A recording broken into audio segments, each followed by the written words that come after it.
నేను ఈ గ్రామానికి 10 సార్లు వచ్చిన. మోడీ గారు ఈ గ్రామానికి ఏమేమి ఇచ్చిండో చూస్తున్నాం. ఉచిత బియ్యమే కాదు, ఎన్నో ఇచ్చిండు.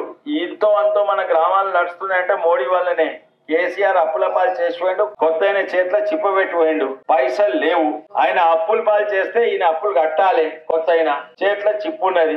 అయినా కూడా 5 గ్యారెంటీలు 6 గ్యారెంటీలు 10 గ్యారెంటీలు అని చెప్తా ఉంటారు. అది గ్యారెంటీలా 5 మోసాలక?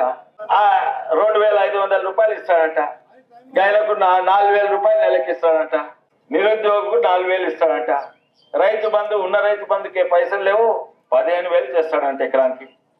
మళ్ళా రుణమాఫీ 2 లక్షలు చేస్తాడంట. 100 రోజులు ఆగు, 100 రోజులు అయిపోయినాయి, వచ్చినాయి పోయినాయి. ఇవి 5 గ్యారెంటీలా 5 మోసాలక? పాతోళ్ళు దిగ్వాళ్ళోడు ఉండే, ఈ కొత్త అయినా మంచిగా అంటే 50 రోజులు మంచిగా నడిపిండు. ఆ పాత అయినా బూతులను మాట్లాడలేడు. మోడీ తోటి సంబంధాలు మంచిగా ఉన్నాయి.